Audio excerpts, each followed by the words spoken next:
Oh, hi, everybody. Thank you for having me for this conference. It's my honor and my thanks to Professor Shelley Sheke and also Shanghai Jiaodong University. It's a great pleasure to to be able to join via Zoom, although I would like to participate in person. So today I am going to talk about affordances, and I think it has direct implications. Let me share my screen so that you can see what I am trying to do. So I know that we are all in the culture and creativity business. And so design attribute and affordances can empower people and empower the user. So, and it's a theory, affordances is really a theory proposed by James Gibson. Basically, he is trying to study the environment and the person in the environment and the objects in the environment. And I think it has a lot of implications for, design, because every time we design something, we want the user to be able to use the attributes of the design. So, like I said, ecological affordances is about, in this particular environment, you have this object or this medium in our turn, and you design an object or an interface, a computer interface, for example, so that people know exactly what to do with that interface. And so affordances it's called an ecological affordances because it puts the user, the object in an environment, so it's so to speak. So affordances, what that means is when you see an attribute of an object, you will see, depending on who you are, you will see the action potential of that object. James Gibson is famously quoted as saying that when you see a glass of water, that glass of water says, drink me. When you see an apple, that apple says, eat me. When you see a postal box, for example, that box is saying, send a letter. So those are the action potentials, meaning that if you design something such, people will know what to do with that particular object. So there are a lot of interesting examples. I'm going to use a stick as an example, a rock as an example. And when you design a chair, for example, a chair is designed for people to sit on. When you design a door, for example, if you have a handle, you are inviting people to pull the door. If you don't have a handle, you are inviting people to push the door. That's what attribute we are talking about. So the basic assumption is really simple. So let's think about the affordances of a rock. If the rock is such that, it goes to our waist, for example, you can sit on the rock, right? If the rock is flat enough and you're tired, then you can sleep on the rock. So it depends on the shape and the size of the rock. If the rock is small enough, you can hold the rock and throw the rock. However, human beings, when you are trying to build a house and we say, oh, this boulder, this big rock is good for the foundation of a house.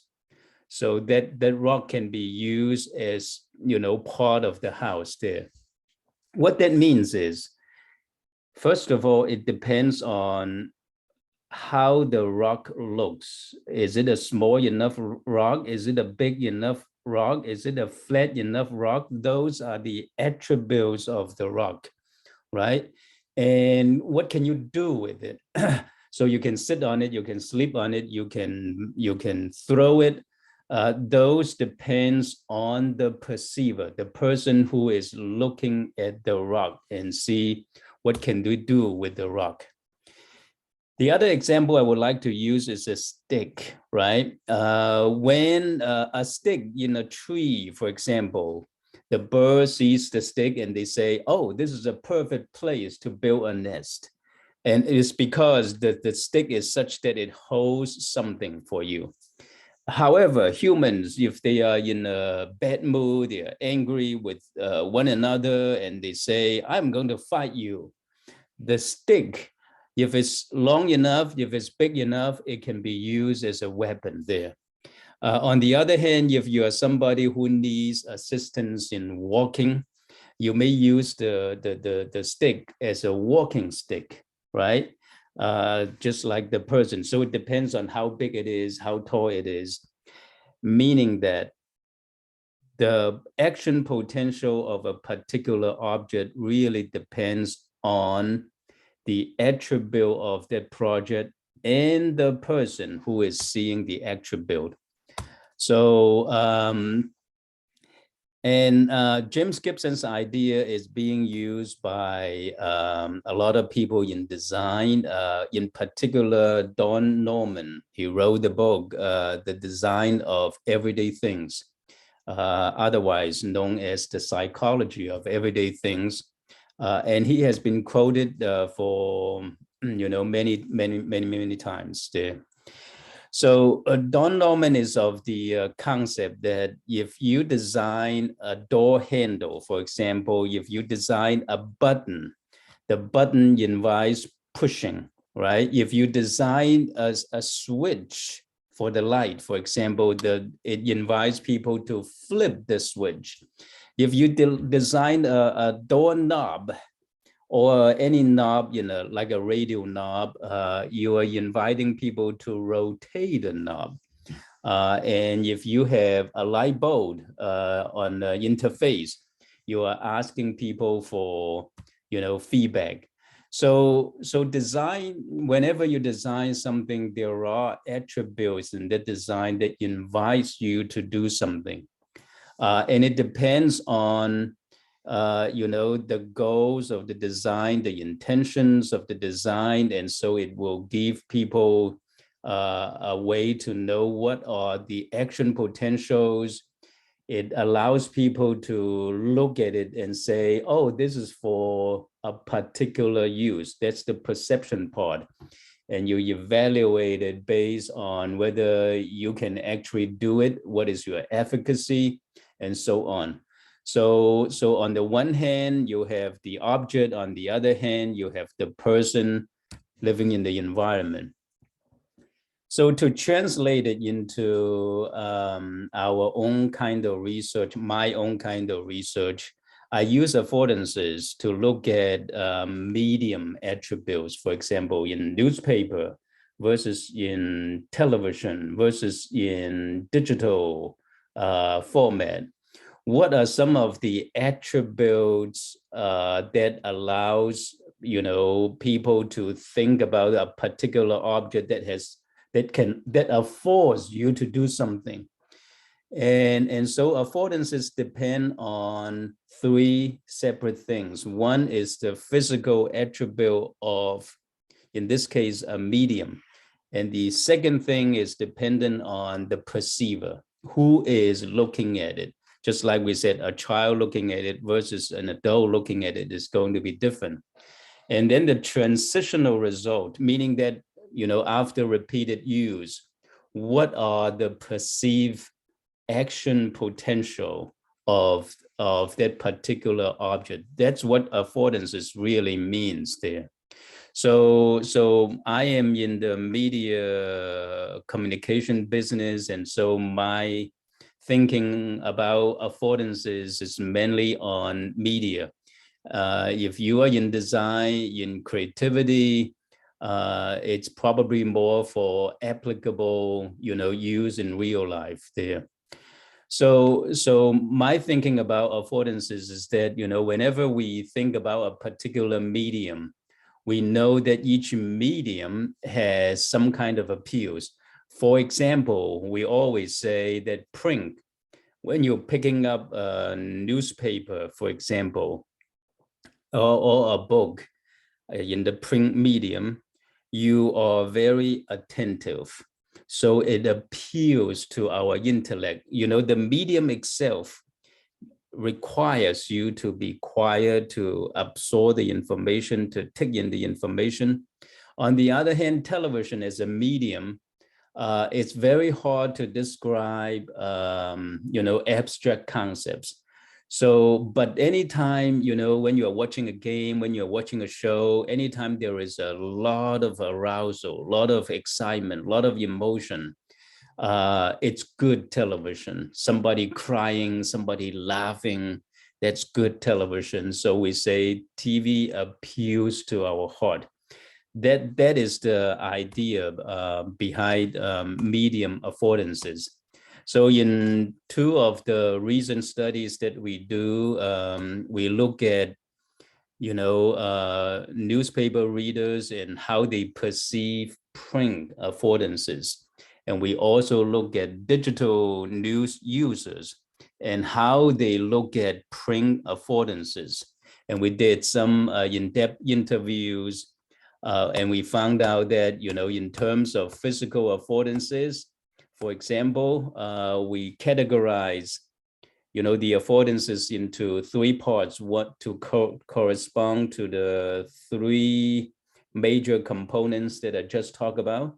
The first one is physical affordances.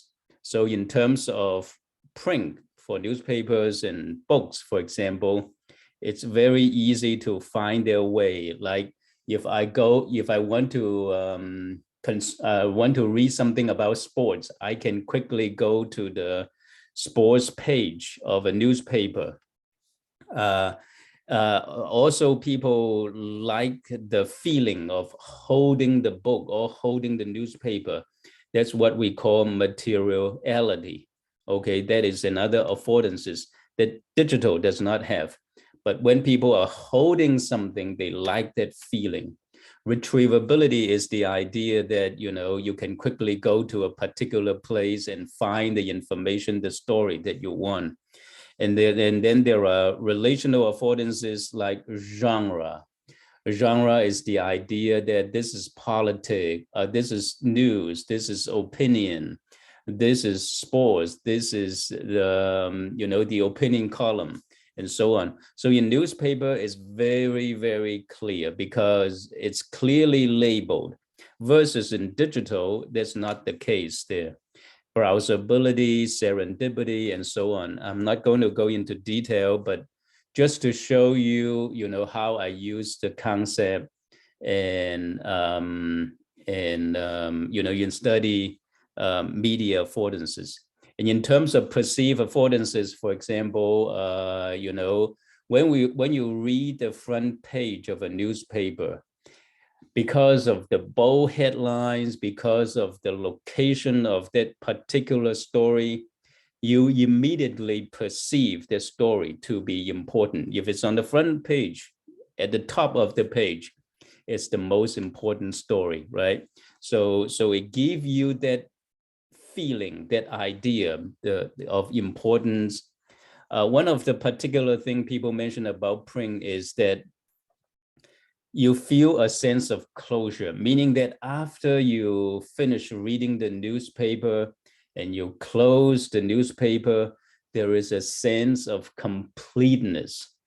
Versus when you are going into digital, you browse something and it will lead you to something else. There is no end. And what we are arguing is in digital, there is no such thing as completeness or closure there. In digital, we also find some affordances the same, like in terms of physical affordances, we found that hypertextuality, meaning the links. When we talk about designs, digital is very good in designing links. When you have a concept and you don't want to talk about that particular concept for a long time, and you can have a link there. and retrievability also the same. Perceived affordances, one of the important finding in digital is that people find that you cannot trust information in digital that much because you never know whether it's fake or not, whether, you know, that particular story is 5 years old or, you know, 2 seconds old, and so on.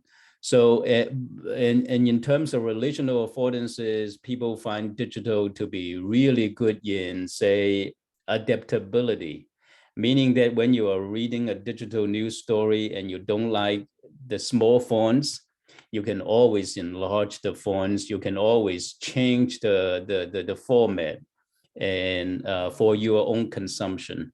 And interactivity is a big thing, right? You know, you in digital, you can interact. In print, there is basically no interaction. So our conclusion is that each medium has their own, you know, affordances. The point to bring home is when we understand print affordances to be 1, 2, 3, 4, 5, and digital affordances to be another set of affordances, we can then compare and contrast them so that when we are designing a digital interface, we can, you know, take advantage, or we can learn lessons from each other, the print or digital, and then say, hey, in digital, why can we not, you know, do something about whether we know the story is old or new or not, right?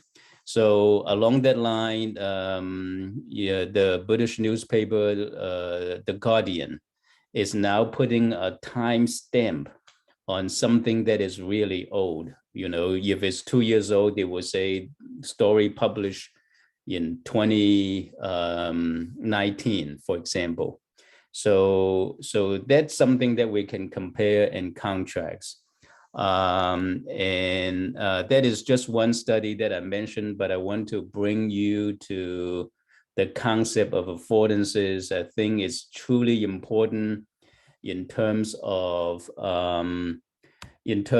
design and in terms of you know, allowing people to do something with a particular design or a particular attribute. So that is my little talk. Thank you. And it again is a pleasure to be with all of you. Thank you.